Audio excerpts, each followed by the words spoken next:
Well, hi everybody. We are going to make a video today talking about how to solve exponential equations. We looked at exponential functions yesterday, and we're going to learn that logarithms are going to be our tool of choice to solve exponential equations. So what we're going to practice today in class is converting back and forth between exponential equations and logarithmic equations, and then solving some logarithms. We're going to do the easy ones today.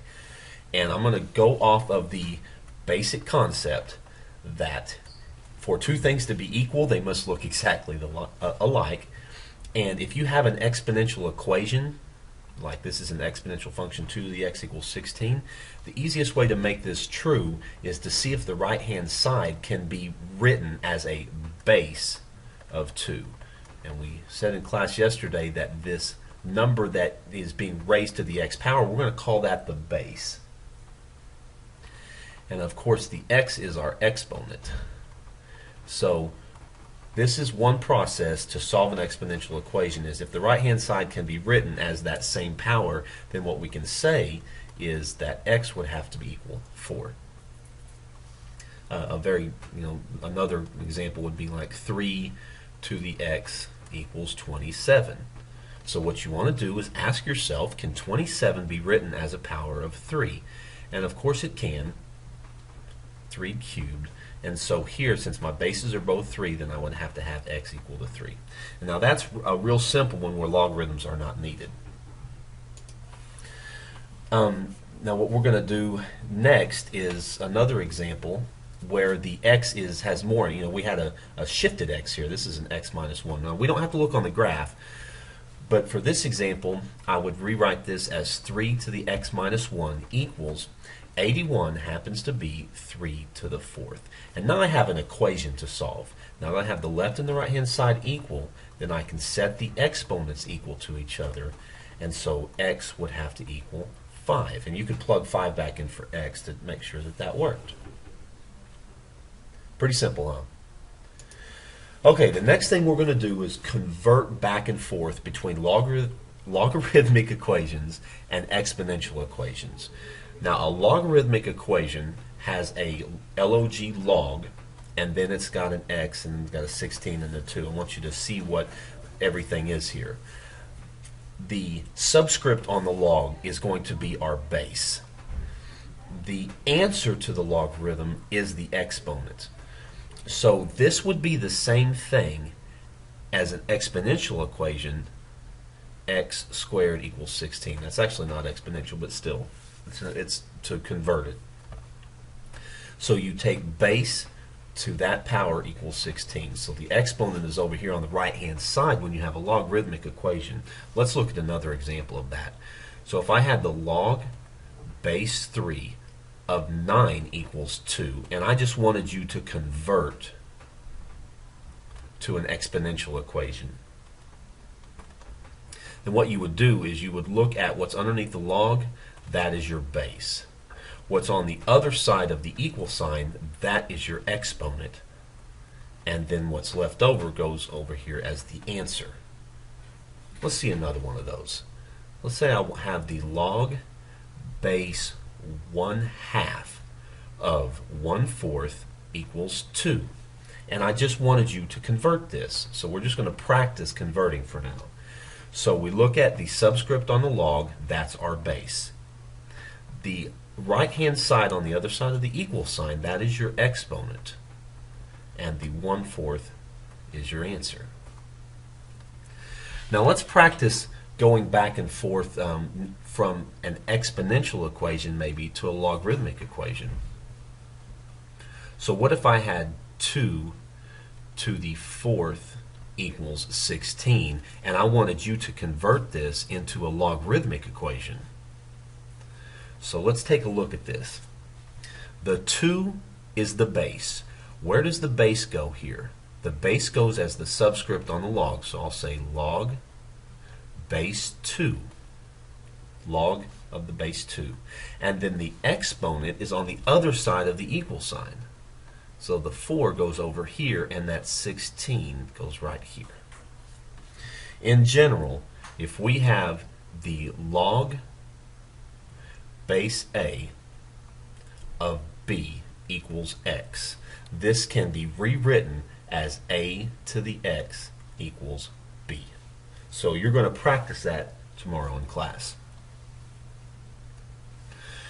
Okay, so the reason that we do this is so we can solve some logarithmic equations. So let's take a look at this logarithmic equation here. I want to know log base x minus 1 of 81 equals 4. So what I'm going to do first is convert it into an exponential. So let's take a look. The x minus 1, that is our base. So I'll have x minus 1. Now what is this over here on this side? In a logarithmic equation, on the right hand side, what is that called? That's our exponent. So that's going to be to the 4th power equals 81. So I'm just converting that. Now to answer this, I guess we could take the 4th root of both sides. And so I would get x minus 1 equals, you know what 3 to the 4th is? 3 to the 4th is 81. So the 4th root of 81 is 3. And so x would have to equal 4. You're not going to do anything like that quite yet, but I just wanted you to see that converting into a logarithmic equation.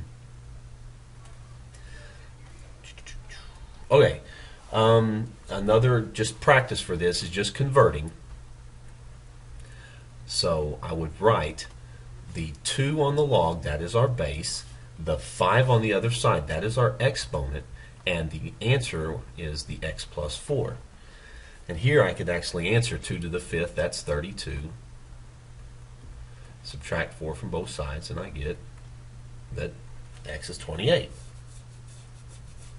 Okay, I want to do some other examples of just answering some logarithms. So here's some I want to do. For example, let's say the log base 2 of 32. And that's just the question. That's actually, it's not as simple as adding or subtracting, but that's just like seeing 2 plus 3. There's something to do here. We need to find out what this answer is. So what I'm going to do is I'm going to say this is equal to x, whatever that happens to be. And then I'm going to convert it. So I would convert this into 2 to the x power equals 32. And then I'm going to see if I can write 32 as a power of 2, just like I did when I began this presentation. So 32 happens to be 2 to the 5th power. You might have to practice that a lot to recognize your powers of 2. But you just start multiplying 2 in your head together, I guess. 2 times 2 is 4, and 4 times 2 is 8. Blah, blah, blah. And then it could be like a little game you could play with your partner. Yes? Okay. So anyway, now that we have the same base, we can say that x is equal to 5. So the log base 2 of 32 equals 5. And the reason that's true is because 2 to the 5th equals 32. Let's see another one. What about, do a little example over here and do me a little line so you guys know this is separate. What about the log base square root of 3 of 27? And that's a pretty silly looking question, but we can answer that by just saying, well, this has to equal something. And so I'm going to convert this into the equation, the square root of 3, which is your base, to the x power equals 27. Now here, you got a couple of choices. You might not be able to convert 27 into the base of square root of 3, but we know since we practiced our exponents on Friday that the square root of 3 can be rewritten as 3 to the 1/2 power. And then when we take a power to a power, we multiply. So this is 3 to the 1/2 x power equals 27 is 3 cubed. And now we have the same base. And so I have the equation 1/2 x equals 3. So therefore x has to equal 6. So the log base square root of 3 of 27 equals 6. Now, these don't always work out to be nice and neat to where the other side happens to magically be some power of, 3. It's not always rainbows and unicorns. Whenever that happens, we're going to have our calculator. So the last part of your worksheet tomorrow is just actually plugging in on the calculator. But I want to do one more thing with you and tell you that whenever you have an e exponential, so let's just go to a new page here. If I have, say, if I'm using e, this is the exponential equation, e to the x equals, I don't know, I'm just making this up, e to the x equals 7.